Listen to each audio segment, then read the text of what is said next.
अंग्रेजों ने हमारे देश पर कुल 190 साल तक रूल किया। इसमें से 90 साल तक हमें ब्रिटिश क्राउन ने लूटा, लेकिन इसके अलावा जो बाकी के 100 साल थे उसमें एक कंपनी ने हम पर हुक्म चलाया।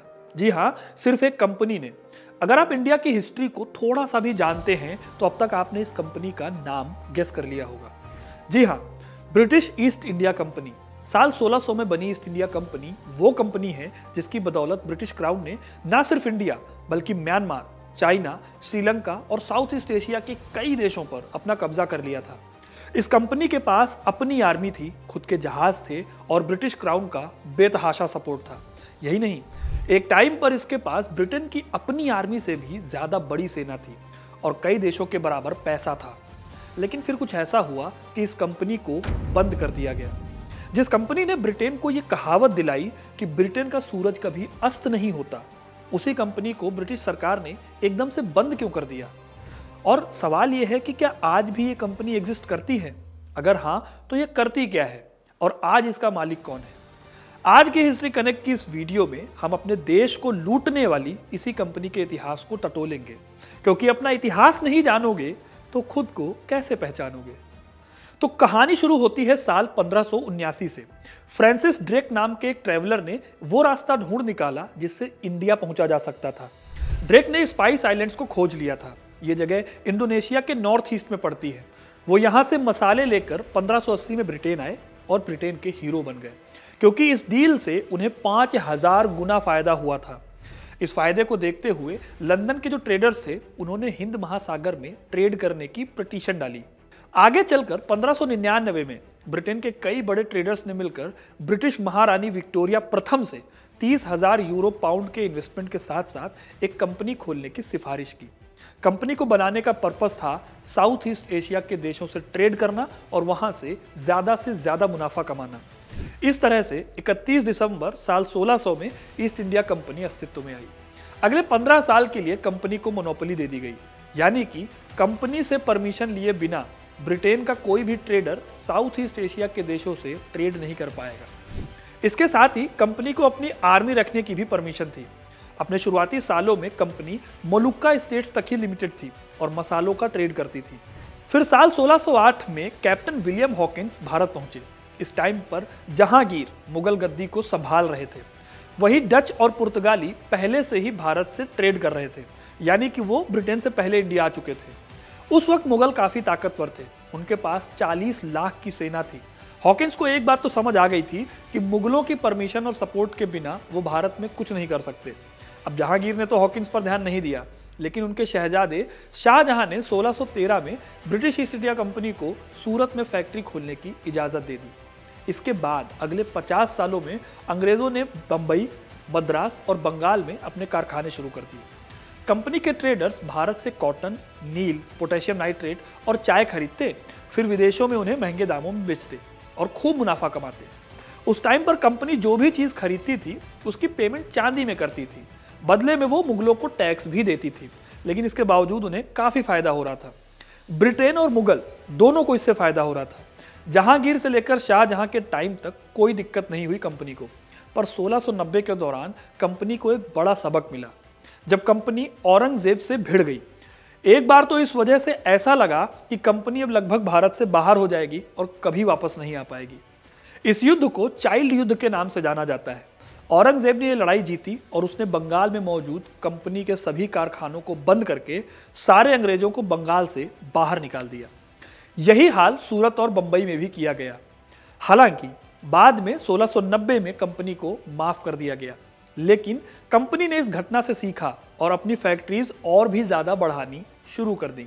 अब कहने को तो ये फैक्ट्रीज थी, लेकिन इन फैक्ट्रीज में असल में किले और छावनियां हुआ करती थी। इन्हीं की बदौलत कंपनी आगे चलकर बड़ा उलटफेर करने वाली थी। आने वाली 18वीं सदी ईस्ट इंडिया कंपनी और इंडिया दोनों के लिए काफी क्रूशियल होने वाली थी। भारत में मुगल बादशाह औरंगजेब की मौत हो चुकी थी और उसके बाद से मुगल सत्ता कमजोर पड़ती जा रही थी। देश में बंगाल, मद्रास, निजाम और मराठे अपनी अपनी सत्ता चलाने लगे थे। आपस में लड़ाइयां भी जारी थी। ईस्ट इंडिया कंपनी को इसी टाइम का इंतजार था। जिस आर्मी को उसने अपनी फैक्ट्रीज में तैयार करके रखा था, अब उनसे भी अंग्रेजों को फायदा होने वाला था। धीरे धीरे कंपनी ने रियासतों के काम में दखल देना शुरू किया। कभी किसी को किराए पर फौज दे दी तो कभी किसी को पैसा उधार दे दिया। इस तरह से ट्रेड करने वाली ये कंपनी इंडियन पॉलिटिक्स का मेजर हिस्सा हो गई और ये सब रियासतों और भारतीय राजाओं की आपसी लड़ाई के कारण हुआ। इन सब का अंत तब हुआ जब कंपनी ने साल 1757 में प्लासी की लड़ाई जीत ली। धीरे धीरे कंपनी ने देश की बाकी रियासतों के साथ भी यही किया, यानी कि निजाम, मराठे, ये सब इस कंपनी के अंडर आ गए। कंपनी ने भारत में अपनी लूटपाट मचानी शुरू कर दी थी, ज्यादा से ज्यादा टैक्स लेना और भारत के सामान को उसी टैक्स के पैसों से खरीदकर विदेश में बेचना उनके लिए बहुत मुनाफे का सौदा था। इसके साथ ही जबरन नील और की खेती कराने से देश के कई हिस्सों को भूखमरी की हालत तक कंपनी ने पहुंचा दिया। इसी बीच बंगाल और मद्रास में भयानक अकाल पड़े थे। 100 सालों के राज में 34 बार अकाल पड़े पूरे देश में, और इसमें भी राहत का काम करने की बजाय कंपनी ने टैक्सेस को बढ़ाया और रियासतों पर कब्जा करना जारी रखा। अंग्रेजों ने देश को कितना लूटा उस पर मैंने एक डिटेल वीडियो बनाई है, आप इस लिंक पर क्लिक करके उस वीडियो को देख सकते हो। खैर, कहानी में आगे बढ़े तो साल 1800 तक पंजाब को छोड़कर लगभग सारी रियासतों को कंपनी ने जीत लिया था, लेकिन कंपनी के खिलाफ इसी बीच इंग्लैंड में भी विरोध शुरू हो गया था। फादर ऑफ इकोनॉमिक्स कहे जाने वाले एडम स्मिथ ने इसी टाइम पर फ्री इकोनॉमी की बात कही थी, जिसका असर इंग्लैंड में हो रहा था। इसीलिए साल 1813 में एक चार्टर लाकर कंपनी का जो एकाधिकार था उसे खत्म कर दिया था। मतलब कि अब कोई भी ब्रिटिश कंपनी या नागरिक भारत में कंपनी की इजाजत के बिना भी ट्रेड कर सकती थी। अब ये चार्टर इस कंपनी के अंत की शुरुआत थी, क्योंकि कंपनी को चैलेंज करने के लिए कई दावेदार खड़े होने लगे थे और इससे कंपनी के करप्शन का भी भंडाफोड़ हो रहा था। असल में कंपनी ने फायदा कमाने के लिए भारत में हर वो काम किया जिसकी वजह से लोग प्रताड़ित होते रहे, लेकिन इससे कंपनी को कभी कोई फर्क नहीं पड़ा। देश का टेक्सटाइल सेंटर, हैंडलूम इंडस्ट्री सब बर्बाद हो गया, क्योंकि जो कंपनी पहले ये सब सामान भारत से ले जाकर इंग्लैंड में बेचती थी, वही कंपनी अब इंग्लैंड की फैक्ट्रीज में बना सस्ता सामान भारत में बेचने लगी। ये सामान इतना सस्ता होता था कि भारत की इंडस्ट्रीज इसका मुकाबला नहीं कर पाई और बर्बाद होकर रह गई। गवर्नर जनरल विलियम बेंटिक ने अपनी 1834 की रिपोर्ट में लिखा था कि इतिहास में ऐसी कोई विकट परिस्थिति का उदाहरण नहीं मिल सकता। भारतीय बुनकरों की हड्डियों से धरती सफेद हो गई है। अब आप सोचकर देखिए कि कैसी सिचुएशन हो गई होगी उस टाइम पर। लेकिन वो कहते हैं ना कि पाप का घड़ा जब भर जाता है तो आफत हर तरफ से आती है। कंपनी के साथ भी कुछ ऐसा ही हुआ। इंग्लैंड में इसका विरोध हो ही रहा था। भारत में ब्रिटिश नीतियों से परेशान बंगाल रेजिमेंट के एक हिस्से ने 1857 में विद्रोह कर दिया। यह विद्रोह धीरे धीरे नॉर्थ इंडिया के बड़े हिस्से में फैल गया और इस विद्रोह की वजह से कंपनी की हालत पतली हो गई। लेकिन विद्रोह को दबाने के दौरान कंपनी ने हजारों लोगों को बाजारों में और सड़कों पर लटकाकर मार डाला और बहुत सारे लोगों को कुचल दिया गया। कहा जाता है कि कॉलोनियल ब्रिटिश हिस्ट्री का यह सबसे बड़ा नरसंहार था। साल 1858 में ब्रिटेन की महारानी विक्टोरिया ने कंपनी के सभी अधिकारों को समाप्त कर दिया और शासन की बागडोर सीधे तौर पर अपने हाथों में ले ली। कंपनी की सेना को ब्रिटिश आर्मी में मिला दिया गया और नौसेना को पूरी तरह से खत्म कर दिया गया। आखिरकार साल 1874 में इस कंपनी को पूरी तरह से खत्म कर दिया गया।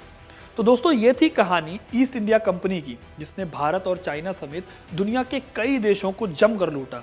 2005 में इसी ईस्ट इंडिया कंपनी के टाइटल को संजीव मेहता ने खरीद लिया और अब यह कंपनी चाय, कॉफी, चॉकलेट और बिस्किट यानी और लग्जरी गिफ्ट हैम्पर बेचती है।